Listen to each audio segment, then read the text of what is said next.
WhatsApp class 12 welcome back to the channel and आज हम लोग डिस्कस करने वाले हैं the complete strategy for the business study for final exam 2023। तो किस तरीके से आप अपना स्ट्रेटजी बनाओ बिजनेस स्टडी को लेकर के कि आप बिजनेस स्टडी में आउट ऑफ 100 आप 95 टू 90 मार्क्स गेट कर सको। तो सबसे पहले देखो हमने कंप्लीट स्ट्रेटजी यहाँ पे बताया है, अगर आप इसको फॉलो करते हो तो आप इजीली 90 टू 95% मार्क्स गेट कर सकते हो इन बिजनेस स्टडी इन और फाइनल एग्जामिनेशन। तो चलो सबसे पहले हमने देखना है कि क्या मार्किंग क्राइटेरिया है, क्या मार्किंग स्कीम है हमारे सीबीएसई ने जो अनाउंस किया है बेसिकली। तो यहाँ पे जो हमारा बिजनेस स्टडी है, ये बिजनेस स्टडी हमारा दो पार्ट में बटा हुआ है, पार्ट ए और पार्ट बी। टोटल 80 मार्क्स के क्वेश्चन हमने पूछे जाने हैं बेसिकली, और 20 मार्क्स का प्रैक्टिकल होता है, तो 100 मार्क्स के क्वेश्चन हो गए। अब 80 मार्क्स का क्वेश्चन जो पूछा जाएगा उसमें पार्ट ए और पार्ट बी दोनों मिला करके पूछा जाएगा। पार्ट ए से 50 मार्क्स का क्वेश्चन और पार्ट बी से 30 मार्क्स का क्वेश्चन, ये आप बहुत पहले डिस्कस कर चुके हो बेसिकली। अब यहाँ पे पार्ट ए में हमने टोटल 8 चैप्टर्स पढ़ने हैं, तो जो चैप्टर 1, 2, 3, ये चैप्टर 1, 2, 3 जो है इससे 16 मार्क्स का क्वेश्चन आएगा। चैप्टर 4 एंड 5 से 14 मार्क्स का क्वेश्चन आएगा एंड चैप्टर 6, 7 एंड 8 से 20 मार्क्स का क्वेश्चन आएगा। तो सबसे ज्यादा मार्क्स क्वेश्चन कहाँ से आ रहे हैं, ये 3 चैप्टर्स है, चैप्टर नंबर 6, 7 और 8 से 20 मार्क्स का क्वेश्चन यहाँ से अराइज होगा। तो बेसिकली सबसे ज्यादा फोकस भी हम लोगों को कहाँ करना है, हम लोग को करना है चैप्टर नंबर 6, 7 और 8, यानी कि हम लोग को फोकस किस पे करना है सबसे ज्यादा, एक तो कंट्रोलिंग पे, उसके बाद डायरेक्टिंग पे और उसके बाद स्टाफिंग पे। तो स्टाफिंग, डायरेक्टिंग और कंट्रोलिंग, इन तीनों पे सबसे ज्यादा फोकस करने की जरूरत है, क्योंकि यहाँ से टोटल 20 मार्क्स के क्वेश्चन आ रहे हैं। अब उसके बाद चैप्टर नंबर 4 एंड 5 यानी प्लानिंग और ऑर्गेनाइजिंग से 14 मार्क्स का क्वेश्चन है। चैप्टर नंबर 1 यानी management, nature and significance of management. Chapter number 2 principles of management and chapter number 3 business environment, इससे आ रहा है टोटल 16 मार्क्स का क्वेश्चन। सिमिलरली अगर हम लोग पार्ट बी में देखें तो पार्ट बी में टोटल 4 चैप्टर्स हमने पढ़ने हैं, चैप्टर नंबर 9, 10, 11 और 12। इसमें चैप्टर नंबर 9 और 10 से 15 मार्क्स का क्वेश्चन आएगा, चैप्टर नंबर 11 और 12 से 15 मार्क्स का क्वेश्चन आएगा। तो ये चारों चैप्टर से टोटल 30 मार्क्स का क्वेश्चन आने वाला है। अब उसके बाद बेसिकली हमें ये देखना है कि क्या क्वेश्चन का पैटर्न रहेगा आपके सीबीएसई फाइनल एग्जाम 2023 में, क्या पैटर्न रहने वाला है। तो क्वेश्चन नंबर 1 टू 20 जो है ये 1 मार्क्स क्वेश्चन होगा, एमसीक्यूज होंगे, इसमें असर्शन, रीजन वगैरह सारे कुछ आ जाएंगे। क्वेश्चन नंबर 21, 23, 22, 23, 24 ये 3 मार्क्स का 4 क्वेश्चन होगा। क्वेश्चन नंबर 25, 26, 27, 28, 29 और 30 ये 4 मार्क्स का क्वेश्चन होगा। और क्वेश्चन नंबर 31, 32, 33 और 34 ये 6 मार्क्स का क्वेश्चन होगा।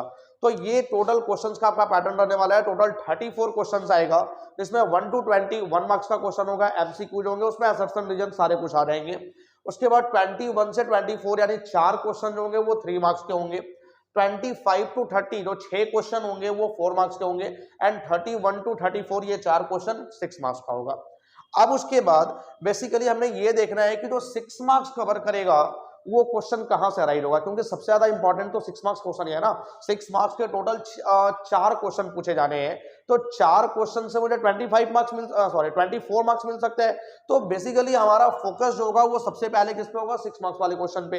तो देखो 6 मार्क्स का जो क्वेश्चन होगा ना वो इन सारे चैप्टर से अराइज होगा। सबसे पहले हम लोग ले लें मार्केटिंग, मार्केटिंग से कंप्लीट 6 मार्क्स का क्वेश्चन एक अराइज होता ही होता है। उसके बाद प्रिंसिपल ऑफ मैनेजमेंट, इससे 6 मार्क्स का क्वेश्चन अराइज होगा। देखो मेरा पर्सनल एक्सपीरियंस ऐसा कहता है कि मार्केटिंग से, प्रिंसिपल्स ऑफ मैनेजमेंट से, प्लानिंग से या फिर डायरेक्टिंग से, और उसके बाद फाइनेंशियल मैनेजमेंट या फाइनेंशियल मार्केट, इन 4-5 चैप्टर से 6 मार्क्स का क्वेश्चन अराइज होने वाला है। ऐसा मतलब कि हम 100% तो नहीं बोल सकते, बट ऐसा मेरा एक्सपीरियंस कहता है कि बेसिकली इन सारे चैप्टर से 6 मार्क्स के क्वेश्चन अराइज हो सकते हैं। कौन कौन सा chapter, marketing, marketing management chapter number 11, principles of management, planning and directing and financial management and market, in 5 chapter से बेसिकली 6 मार्क्स के क्वेश्चन अराइज होंगे। अब 6 मार्क्स का क्वेश्चन कौन से टॉपिक से अराइज होगा इन सारे चैप्टर से, तो देखो हमने बेसिकली सबसे ज्यादा फोकस करना है प्रोसेस पे। तो हमने प्रोसेस पढ़े थे ना, 5 प्रोसेस, एक प्लानिंग प्रोसेस हमने पढ़ा था, इसके बाद ऑर्गेनाइजिंग प्रोसेस हमने पढ़ा था, स्टाफिंग प्रोसेस भी हमने पढ़ा था, उसके बाद सिलेक्शन प्रोसेस हमने पढ़ा था, डायरेक्टिंग का कोई प्रोसेस नहीं होता है, और सबसे लास्ट में हमने कंट्रोलिंग प्रोसेस पढ़ा था। तो इन 5 प्रोसेस को आप पूरा का पूरा माइंड में सेट कर लो, इसमें से कोई एक प्रोसेस आपके एग्जाम में आने वाला है 6 मार्क्स में। तो ये प्रोसेस यानी कि अगर 6 मार्क्स को कवर करना है तो सबसे पहले मुझे फोकस करना होगा सारे प्रोसेस पे, यानी 6 मार्क्स का मतलब कि जितने भी आपके प्रोसेसेस हैं इन सारे प्रोसेस को आप माइंड में रख लो। 6 मार्क्स का एक क्वेश्चन प्रोसेस से आएगा ही आएगा। तो ये हो गया हमारा कि 6 मार्क्स का क्वेश्चन किस किस चैप्टर से अराइज हो रहा है। अब थोड़ा हम लोग चैप्टर्स वाइज पैटर्न देख ले। तो पार्ट 1 में यानी पार्ट ए में हमें टोटल पढ़ना है 8 चैप्टर्स। अब कौन सा चैप्टर से कौन कौन सा टॉपिक से क्वेश्चन अराइज होगा ये चैप्टर्स वाइज टॉपिक वाइज हम लोग यहाँ पे देखते हैं। सबसे पहले चैप्टर नंबर 1 की हम बात करें तो चैप्टर नंबर 1 में 3 टॉपिक पे सबसे ज्यादा फोकस करना है। एक लेवल पे फोकस करना है, लेवल ऑफ मैनेजमेंट, कोऑर्डिनेशन पे फोकस करना है और नेचर पे फोकस करना है।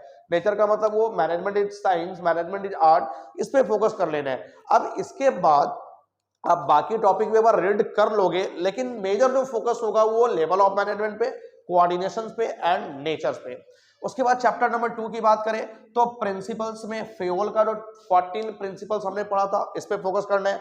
उसके बाद टेलर के कुछ जो साइंटिफिक टेक्निक्स हमने पढ़े थे 5 टेक्निक्स, और उसके बाद जो साइंटिफिक मैनेजमेंट हमने पढ़े थे टेलर के वो देखेंगे। बट इसके बाद पहले तो फेयोल का प्रिंसिपल, उसके बाद techniques of Taylor. Chapter number 3 से एक ही टॉपिक है जिससे क्वेश्चन अराइज हो सकता है, वो है डायमेंशंस। डायमेंशन में हमने पढ़े थे 5 डायमेंशन, तो उन डायमेंशन से ही क्वेश्चन अराइज होता है। अदरवाइज कभी कभी इंपॉर्टेंस से भी क्वेश्चन अराइज हो जाता है, बट ये इतना ज्यादा इंपॉर्टेंट टॉपिक नहीं है। लेकिन इंपॉर्टेंस भी आप एक बार रीड जरूर कर लोगे तो डायमेंशन से और इंपॉर्टेंस से क्वेश्चन अराइज हो सकता है। यही छोटा सा चैप्टर है तो बेसिकली डायमेंशन से ही क्वेश्चन इससे अराइज होते हैं। उसके बाद चैप्टर नंबर 4 की बात करें तो प्लानिंग प्रोसेस। अभी हमने बताया कि प्रोसेस पे प्लानिंग प्रोसेस भी फोकस करना है। Planning process, types of plan and limitations of planning, इन तीनों टॉपिक से क्वेश्चन आएगा। चैप्टर नंबर 5 में अगर हम लोग बात करें ऑर्गेनाइजेशन की, ऑर्गेनाइजिंग की, तो बेसिकली वहां पे delegation, decentralisation and functional divisional structures, ये हमने पढ़े थे, फंक्शनल डिविजनल स्ट्रक्चर्स और डेलीगेशन और डिसेंट्रलाइजेशन, इससे क्वेश्चन आएगा। चैप्टर नंबर 6 में सिलेक्शन प्रोसेस। अब सिलेक्शन प्रोसेस में सबसे पहले आपको याद रखना है कि बेसिकली फोकस करना है सिलेक्शन टेस्ट पे। सिलेक्शन टेस्ट से भी क्वेश्चन आता है, types of recruitment and the types of training. उसके बाद chapter number 7 financial, non financial incentives, types of leadership और बैरियर कम्युनिकेशंस, इन 3 टॉपिक से क्वेश्चंस आएगा। Financial, non financial incentives, types of leadership and the barrier communications. और chapter number 8 controlling process, most important, 100% question आएगा ही आएगा। और इसमें 2 मेथड जो हमने पढ़े थे, क्रिटिकल पॉइंट कंट्रोल और मैनेजमेंट बाय एक्सेप्शन, ये 2 मेथड भी काफी इंपॉर्टेंट है। There are high chances for asking question in final examinations. तो controlling process, critical point control and management by exception, ये तीनों ही टॉपिक काफी इंपॉर्टेंट है, आप ये तीनों टॉपिक पे फोकस कर लो। उसके बाद हम लोग बात करें पार्ट बी, तो पार्ट बी में टोटल 4 चैप्टर्स हमने पढ़ने हैं। 4 चैप्टर्स में सबसे पहला चैप्टर नंबर 9। चैप्टर नंबर 9 हमारा क्या था, फाइनेंशियल मैनेजमेंट। तो फाइनेंशियल मैनेजमेंट में बेसिकली सबसे पहले तो कैपिटल स्ट्रक्चर्स, काफी इंपॉर्टेंट पॉइंट। उसके बाद earning per share. Earning per share का मतलब कि जो न्यूमेरिकल क्वेश्चन हमने इसमें पढ़ा था, अर्निंग पर शेयर किस तरीके से निकाला जाता है, या फिर यहाँ पे हमने ये पढ़ना है trading on equity. Trading on equity ये टॉपिक भी काफी इंपॉर्टेंट हो जाता है। और फैक्टर्स अफेक्टिंग क्या, IFD, investment, financing and dividend decisions. तो इन 3 टॉपिक से क्वेश्चंस बनता है। अर्निंग पर शेयर जो न्यूमेरिकल पार्ट हमने पढ़ाया था, इस पे ज्यादा फोकस करना, क्योंकि इससे एक क्वेश्चन आएगा ही आएगा। उसके बाद चैप्टर नंबर 2 में आप 100% लिख करके लेके जाओ, सेबी से क्वेश्चन आएगा, 100% मैं गारंटी देता हूं, सेबी से क्वेश्चन आएगा।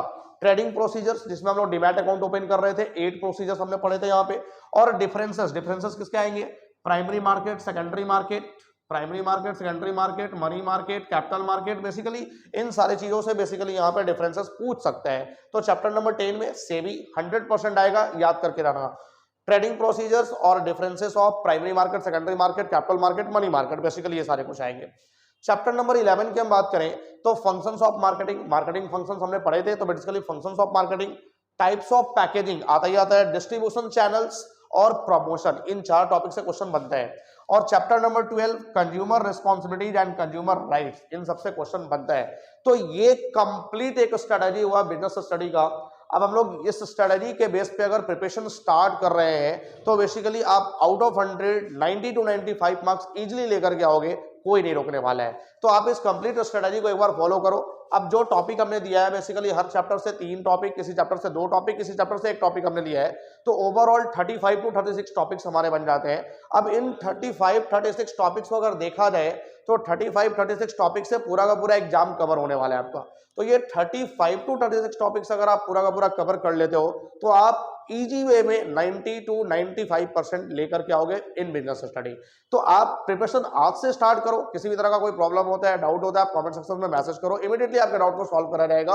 और इसके साथ ही साथ मैं अगले वीक में इकोनॉमिक्स का भी कंप्लीट एक स्ट्रेटजी बना करके दे दूंगा कि इकोनॉमिक्स में किस तरीके से आपको कौन कौन से टॉपिक प्रिपेयर करने हैं, और उसके बाद फिर अकाउंटेंसी, क्योंकि दिसंबर अब स्टार्ट हो चुका है, अब आपके पास 2 से 3 महीने का टाइम बचा हुआ है।